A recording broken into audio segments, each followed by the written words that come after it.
Our top story tonight at 5, more fallout today from 2 investigations on how Phoenix police and county prosecutors handled protesters. 15 got arrested and charged with gang activity. Those charges were dropped. One outside investigator called it a miscarriage of justice and found police and prosecutors hid that they knew they didn't have the evidence for gang charges and still worked to mislead a grand jury. There are shakeups in the top brass at Phoenix Police and the county attorney's office. The police chief is suspended for a day. 3 of her assistant chiefs are demoted. A top prosecutor is on administrative leave. And new today, there are deepening divisions between police and some city leaders. The vice mayor could face a challenge to be removed from office based on comments he made about the officers involved. Well, we have team coverage to help put all this in perspective for you. Dennis Welch is taking a look at the role the county attorney's office played in this. First, Carissa Planalp's here to explain what's happening at the city level. Carissa. Nicole and Jared, the attorney representing some of the officers named in this report accuses Vice Mayor Carlos Garcia of violating city charter when he called for officers to be fired. He says Garcia should be removed. Egregious harms and injustices that destroy people's lives.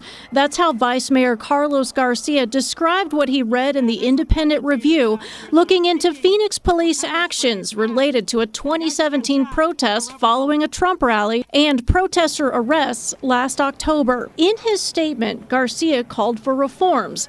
At the top of his list, fire Officer McBride and all other officers involved. According to the review, Sergeant Douglas McBride testified to a grand jury that more than a dozen protesters identified as gang members by walking down the street chanting a cab and had the same philosophy as the Bloods and the Crips. It's wrong. Attorney Steve Cerbalic represents McBride and other officers in the report and claims the findings are far from factual and the investigation incomplete. So even the interviews that were done were not recorded. So we don't actually have a record of what people said. The review places Sergeant McBride in a meeting with police leaders and Maricopa County prosecutors discussing potential gang charges. The investigation claims McBride then wrote an incident report to match his grand jury testimony. I was there for a bunch of the interviews. I know the facts that people actually have and will bring forward when they do a proper investigation. Cerbalic has now emailed City Manager Ed Zerker calling for the city attorney to explore whether Vice Mayor Garcia violated city charter by calling for his clients to be fired. Garcia would not comment on the allegation today, and city officials would only confirm they received the email. What we expect from police officers is fairness and due process, and they weren't given that fairness and due process here.